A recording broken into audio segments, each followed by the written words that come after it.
શ્રી પ્રમુખ એજ્યુકેશનમાં તમારું સ્વાગત છે। આજે ધોરણ 7 પ્રેક્ટિસ વર્ક પ્રકરણ 2 અપૂર્ણાંક અને દશાંશ સંખ્યાઓ સ્વાધ્યાય 2.1 નો પ્રશ્ન 5 બાદબાકી કરો। તો આપણે આગળ સરવાળાના આવી રીતના દાખલા જોઈએ તો એવી રીતના અહીંયા બાદબાકીના કંઈ ન હોય તો આપણે છેદમાં શું સમજવાનું 1 બરાબર। તો હવે આપણે દર વખતની જેમ કરતા કે છેદ સરખા કરવાના। તો અહીંયા તો 1 છે એટલા માટે આનો લસા તો આપણે ખબર પડી ગઈ કે લસા તો 4 જ આવશે બરાબર। તો ભાઈ અહીંયા એકવાર બતાવી દો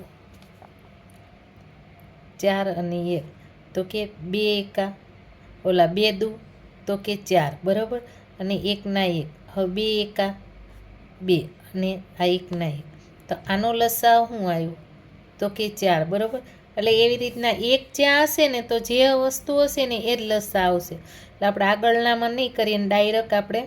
લસાવાળ કરી બરાબર। તો કે અહીંયા આપણે 4 મળ્યા તો અહીંયા 1 ગુણ્યા 4 કરીએ તો ઉપર પણ 4 લેવાના -3/4 અહીંયા તો આપણે 4 છે જ બરાબર। હવે ચોકે ચોકે 16 છેદમાં આપણે 4 અને 3/4 તો કે 16 - 3 અને છેદમાં આપણે 4 કરીએ તો અહીંયા આપણે 16માંથી આપણે 3 કાઢવાના તો આપણી પાસે મળશે 13 13/4 તો અહીંયા આપણે ભાગાકાર કરી નાખીએ 13/4 તો 4 તેરી 12 બરાબર। અહીંયા 13માંથી 12 જાય તો કે 1 વધે તો આપણો જવાબ શું આવે ભાગાકારમાં 4 છે બરાબર છેદમાં તો કે 1 છે તો 3.1 આપણો જવાબ આવે। તેવી રીતના અહીંયા પણ કંઈ ન હોય તો શું માની લેવાનું તો કે 1 બરાબર। અહીંયા આપણે લસા નથી કાઢતા આપણે ડાયરેક્ટ લસા બરાબર આપણને ખબર છે કે લસા કેટલો આવશે તો કે 3 જ આવશે કેમ કે 1 છે એટલા માટે આપણી પાસે લસા 3 આવે તો 6 ગુણ્યા 3 1 ગુણ્યા ને 3 -2/3 તો છે જ આપણી પાસે 6 તેરી ઓલા તો કે 18 18/3 તો કે 3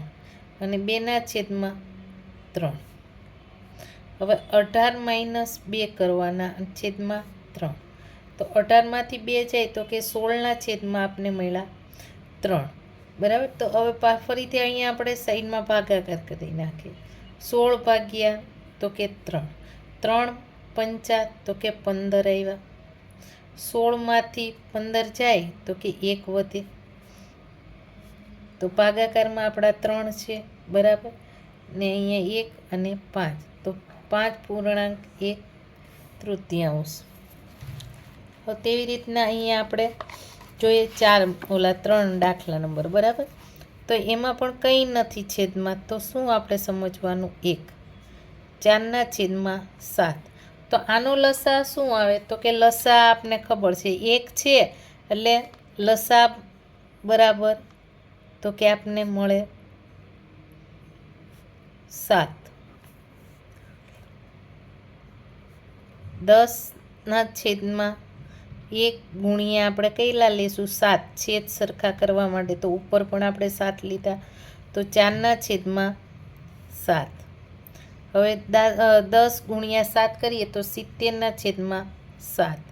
બરાબર 4/7 હવે 70માંથી આપણે 4 બાદ કરવાના ને છેદમાં આપણે 7 તો અહીંયા 70માંથી 4 બાદ કરીએ તો આપણે મળે 66/7 તો અહીંયા આપણે ભાગાકાર કરી નાખીએ તો કે 7 9 તો કે આપણે 63 મળ્યા 66માં આપણે 6માંથી 3 કરીએ તો કે 3 વધ્યા 6માં 6 તો કે 0 તો આપણો જવાબ તો કે ભાગાકારમાં 7 છે 3 અને 9 તો 9.3/7 બરાબર।